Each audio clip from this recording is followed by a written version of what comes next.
บัดนี้วันที่13มีนาคม2568เป็นวันที่70ที่ข้าพเจ้าพระสุวรรณผู้ดัดขอถวายเสียงสวดสาธยายพระสูตรพระปริตรและมนต์ต่างๆถวายเป็นพุทธบูชาธรรมบูชาสังฆบูชาและอาจาริยบูชาแด่ครูบาอาจารย์ทั้งหลายขอจิตของข้าพเจ้าจงตั้งมั่นมีสติระลึกได้มีสมาธิจดจ่อในอักขระพยัญชนะในบทสวดอย่างต่อเนื่องด้วยเทอญบทที่1บทสวดชุมนุมเทวดา สมันตาจักรวาเลสุอัตราคัจฉันตุเทวตาสัทธัมมังนุนิราชัสสะสุนันตุสัพพโมคคทังสเคกาเมจารูเปคิริสิขลตเตจันตริเขวิมาเนทีเปละเถจะคาเนตลุวนาคหเนเคหะวัตถุมหิเขเตภูมาจยันตุเทวาชลพลวิสเมยัคคคันทัพพนาคาติงขันตาสันติเกยังมุนิวละวัจนังสาทโวเมสุนันตุ ธรรมสวนากาโลอายัมปทันตาธรรมสวนากาโลอายัมปทันตาธรรมสวนากาโลอายัมปทันตาบทที่2บทบูชาพระรัตนตรัยอิมินาสกาเลนะพุทธังอภิปูชยามะอิมินาสกาเลนะธัมมังอภิปูชยามะอิมินาสกาเลนะสังฆังอภิปูชยามะบทที่3บทกราบพระรัตนตรัยอรหังสัมมาสัมพุทโธภควาพุทธังภควันตังอภิวาเทมิสวากขาโตภควตาธัมโมธัมมังนัมสสามิ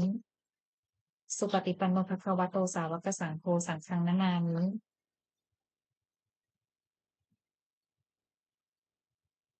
บทที่4บทสวดนมัสการสิทธิคาถานะโมตัสสะภะคะวะโตอะระหะโตสัมมาสัมพุทธัสสะนะโมตัสสะภะคะวะโตอะระหะโตสัมมาสัมพุทธัสสะนะโมตัสสะภะคะวะโตอะระหะโตสัมมาสัมพุทธัสสะบทที่5บทสวดไตรสรณคมนปาฐะพุทธังสรณังคัจฉามิธัมมังสรณังคัจฉามิสังฆังสรณังคัจฉามิทุติยมปิพุทธังสรณังคัจฉามิทุติยมปิธัมมังสรณังคัจฉามิทุติยมปิสังฆังสรณังคัจฉามิตติยมปิพุทธังสรณังคัจฉามิตติยมปิธัมมังสรณังคัจฉามิตติยมปิสังฆังสรณังคัจฉามิบทที่6บทสวดสัจจกิริยาคาถานาทิเมสรณังอัญญังพุทโธเมสรณังวรังเอเตนะสัจจวัชเชนะโสทิเมโหตุสัพพทานาทิเมสรณังอัญญังธัมโมเมสรณังวรังเอเตนะสัจจวัชเชนะโสทิเมโหตุสัพพทานาทิเมสรณังอัญญังสังโฆเมสรณังวรังเอเตนะสัจจวัชเชนะโสทิเมโหตุสัพพทาบทที่7บทสวดมหาสมัยสูตร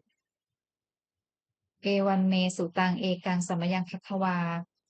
สกเกสุวิหารติกัปปิละวัตถุสมิงมหาวเนมหตาภิกขุสังเคนะสัทธิงปัญจมัตเตหิภิกขุสเตหิสัพเพเหวะอรหันเตหิทัสสหิจโรปทาตุหิเทวตาเยปุเยนะสัมนิปติตาโหนติภักวันตังทัศนายะภิกขุสังคันจาอัสสโขจตุนางสุทธวาสกายิกานังเทวานังเอตะพะโหสิอายังโขภัควาสกเกสุวิหารติกัปปิละวัตถุสมิงมหาวเน มหตาภิกขุสังเคนะสัทธิงปัญจมัตเตหิภิกขุสเตหิสัพเพเหวะอรหันเตหิทัสสหิจโลกธาตุหิเทวตาเยปุเยนะสันนิปริตาโหนติภักขวันตังทัศนายาภิกขุสังคันจะยันนูนะมะยัมปิเยนะภักขวาเตนุปสังกเมยามะอุปสังกมิตวาภักขวโตสันติเกปัจเจกคาถาภาเสยามาติอัตโขตาเทวตาเสยถาปินามาคารวาปุริโสสัมมินชิตังวา พาหังภาษาเรยะภาษาริตังวาพาหังสัมมินเชยยะเอวเมวะสุทาวาเสสุเทเวสุอันตรหิตาภควโตปุโรโตปาตุละหังสุอัตโขตาเทวตาภควันตังอภิวาเทตวาเอกะมันตังอัฏฐังสุเอกะมันตังทิตาโผเอกาเทวตาภควโตสันติเกอิมังคาถังอภาสีมหาสมัญโยปวนัสสมิงเทวกายาสมาคตาอาคาปัญหาอิมังธรรมสัตนายังคกิตาเยวะอาปราชิตสังคันติอากโขอาปาราเทวตาภควโตสันติเกอิมังคาถังอภาสิตัตตะพิกขโวสมาทหังสุจิตตังอัตโนอุชุกรรมกังสุสารถีวะเนตานิเหตวาอินทริยานิรักขันติปันทิตาติอัตโขอาปาราเทวตาภควโตสันติเกอิมังคาถังอภาสิเฉตวาขีรังเฉตวาปรีคังอินทขีรังโอหัจจมเนชา เตจรันติสุทธาวิมลาจักขุมตาสุทันตาสุสูนาคาติอาจโขอปาราเทวตาภควโตสันติเกอิมังคาถังอภาสีเยเกจิพุทธังสรนังคตาเสน นเตสมิสสันติอปายภูมิงปหายะมนุสังเทหังเทวกายังปริปูเรสันติติ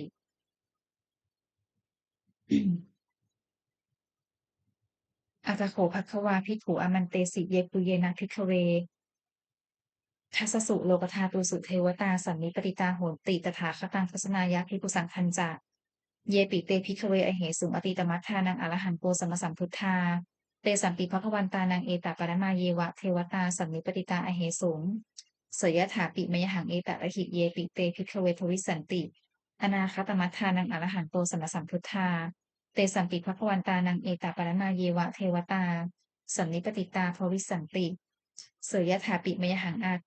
เอตระหิอาจิกิสานิภิกขเวเทวกายานังนามานิกิตยิสานุภิกขเวเทวกายานังนามานิเทศิสานิภิกขเวเทวกายานังนามานิตังสุนาถสาธุกังมนสิกโรนถาภาสิสานิติเอวัมพันเตติโขเตภิกขุภควโตปัจจโสสุภควาเอตโทโวจาสิโลกัมนุตตัสสานิยถาภูมิมาตทัสสิตาเยสิตาคิริคัพพลังปหิตตตาสมาหิตาโคทูสีหาวสตีนาโลมหังสาทิสัมพุโนโอทาตมนัสสาสุทธาวิปัสสันนมาวิลาพินโยปัญจสตยตวาวเนกาปิละวัฏเวตโตอมันตยิสัทธาสัสเกสัสเนระเตเทวกายะอภิกันตาเตวิชานาถาภิกขโวเตจะอัตตปมะกรุงสุตวาพุทธศาสนังเตสังปาตุระหุยานังอมนุสานัทสนังอัปเตเกสตะมัทถภูมิสหัสสังอัทสตริงสตังเอเกสหัสสานังอมนุสานัมัทถสูงอัปเตเกนันตมัทถภูมิพิสาสัพพาพุทธอาหงตันจัสสัพพังอภิญญายะโอวคิตวานัจักขุมาตโตอมันตยิสัทธาสัสเกสัสเนระเตเทวกายะอภิกันตาเตวิชานาถาภิกขโวเยโวหังกิตยิสามิคิราหิอนุปุพโสสัตตาสหัสสาวยถาคุมมากปิละวัฏวาอิทิมันโตสุตินันโตวนะวันโตยสสสีโนโมทัมมานาอภิกามุงภิกขุนางสัมมิติงวนังชสหัสสาเหมาวตายะขานานาตวันนิโนอิทิมันโตสุติมันโตวนะวันโตยสสสีโนโมทัมมานาอภิกามุงภิกขุนางสัมมิติงวนังสาตาคีราติสหัสสายะขานานาตวันนิโนอิทิมันโตสุติมันโตวนะวันโตยสสสีโนโมทัมมานาอภิกามุงภิกขุนางสัมมิติงวนังอิเจเตโสรสสหัสสายะขานานาตวันนิโนอิทธิมันโตสุติมันโตวนะวันโตยัสสสีโนโมทัมมานาอภิกามุงภิกขุนางสมมิติงวนังเวสานิตาปัญจสัตตายัคขานานะตวันนิโนอิทธิมันโตสุติมันโตวนะวันโตยัสสสีโนโมทัมมานาอภิกามุงภิกขุนางสมมิติงวนังกุมพิโรราชาพหิโกเวตุลสานิเวสนังพิญโยนางสตัสสหัสสังยัคขานังปยิรุปาสติกุมพิโรราชาพหิโกเวโสปาคาสมมิติงวนังบุริมันจักทิสังราชาทัตตะโถปสาสติคันทัพพนังอธิปติมหาราชายสสสิโสปุตตาปิตัสสะพะหาโวอินทมานามหัพพลา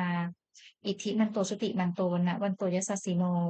โมทัมมานาอภิกามุงภิกขุนางสมิติงวนังทักขินันจัทิสังราชาวิรุณโหปปสาสติคุมพันธานังอธิปติมหาราชายสสสิโสปุตตาปิตัสสะพะหาโวอินทมานามหัพพลา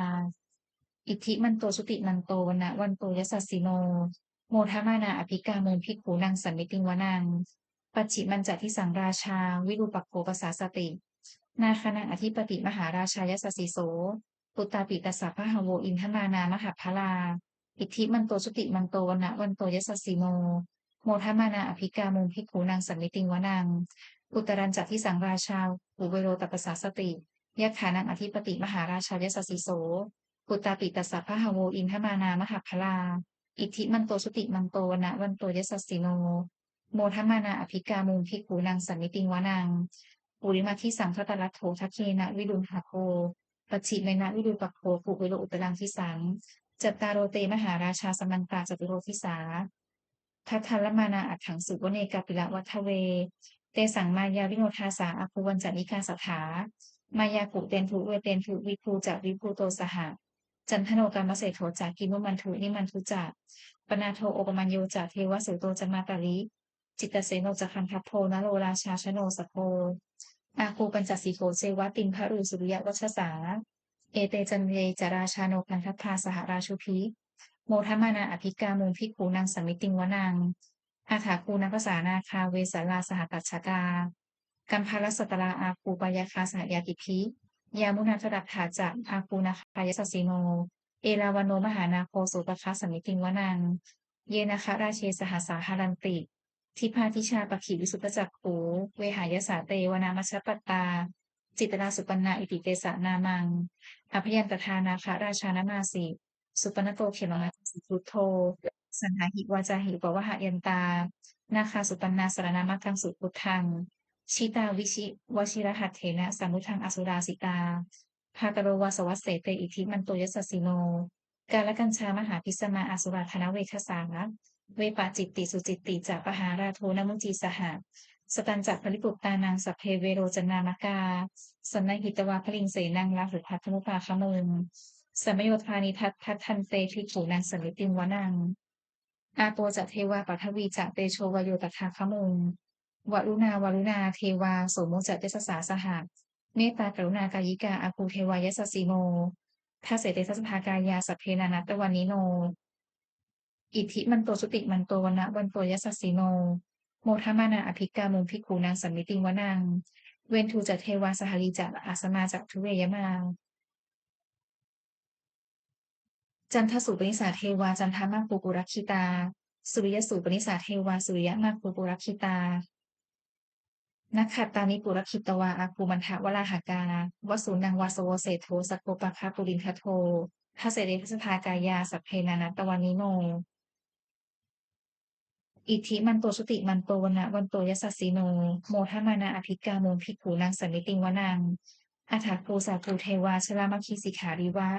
อริทกาจโรชาจาอุมมาปุพานิพาสิโนวรุณาสาธรรมาจาอจุตาจาอเนชกาสุรยอุจิลาอาคูวาสวเนสิโนทาเสเตทัตถากายาสัพเพนานัตตวานิโนอิทธิมันโตสุติมันโตวนะวันโตยัสสสสิโนโมทมานาอภิกามุงภิกขุนังสัมมิติงวนังสมานามหาสมานามนุสสามนุสสุตตมาคิทธาปทุสิกาอาคูมโนปทุสิกาอัฏฐาคูหารโยเทวาเยจาโรหิตวาสิโนปาราคามหาปาราคาอาคูเทวายัสสสสิโนทัสเสเตทัสสภากายาสัพเพนานัตตวานิโนอิทธิมันโตสุติมันโตวนะวันโตยัสสสสิโนโมทมานาอภิกามุงภิกขุนังสันนิติงวนังสุตตาการุณหาอรุณาอาคูเวคณสาสหะโอทาตคยหาปาโมกขาอาคูเทวาวิจักขณาสถามตาหาและคาชามิสกาจัตเตสสสิโนฐานยังอาคาปชุนโนโยทิสาอธิวัสสติทัสเสเตทัสสภากายาสัพเพนานัตตวานิโนอิทธิมันโตสุติมันโตวนะวันโตยัสสสสิโนโมทมานาอภิกามุงภิกขุนางสันนิติงวนังเขมิยาตุสิตายามากัทธกาจัตยัสสสสิโนสัมพิตการามเศรษฐาโชตินามาจาอาสวานิมมานรติโนอาคูอาถาคูปรณิมิตาทัสเสเตทัสสภากายาสัพเพนานัตตวานิโนอิทธิมันโตสุติมันโตวนะวันโตยัสสสสิโนโมทัมมานาอภิกามุงภิกขุนางสันนิติงวนังสทเถเตเทวนิกายาสัพเพนานัตตวานิโนนามันวะเยนะอาคันฉุงเยจันเยสวิสาสหะปวุฒาชาติมัคคีลังโอคาตินะนามาสวังทักเขโมคาตรังนาคังจันทังวะอาสิตาติตังสุพัมมาปรมัตโตจะปุตตาอิทิมโตสหะสันนังกุมารโรติโสจักโสปะคะสันนิติงวนังสหัสพรหมโลกานังมหาธรรมาทิตินทติอุปปันโนสุติมันโตพิสมากายโยยัสสสิโสทัสเสถาอิสระอาคูปัจเจกวัสวัตติโนเตสัญจะมัชโตอาคาหาริโตปริวาริโตเตจัสสพเพภิกกันเตสินเทเทเวสัพพมะเกมารเสนาภิกามิปัสสกันหสมันทิยัง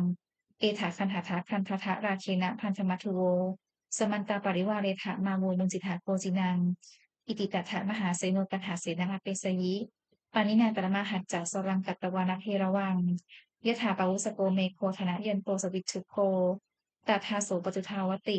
สังพุทโธอัสยังวเสตันจะสัพพังอภิญญายะววคิตวานะจักขุมาตโตอามันตยิสัทธาสัสเกสัสเนระเตมารเสนาภิกันตาเตวิชานาถาภิกขโวเตจะอาตปมักกรุงสุตตวาพุทธศาสาสนัง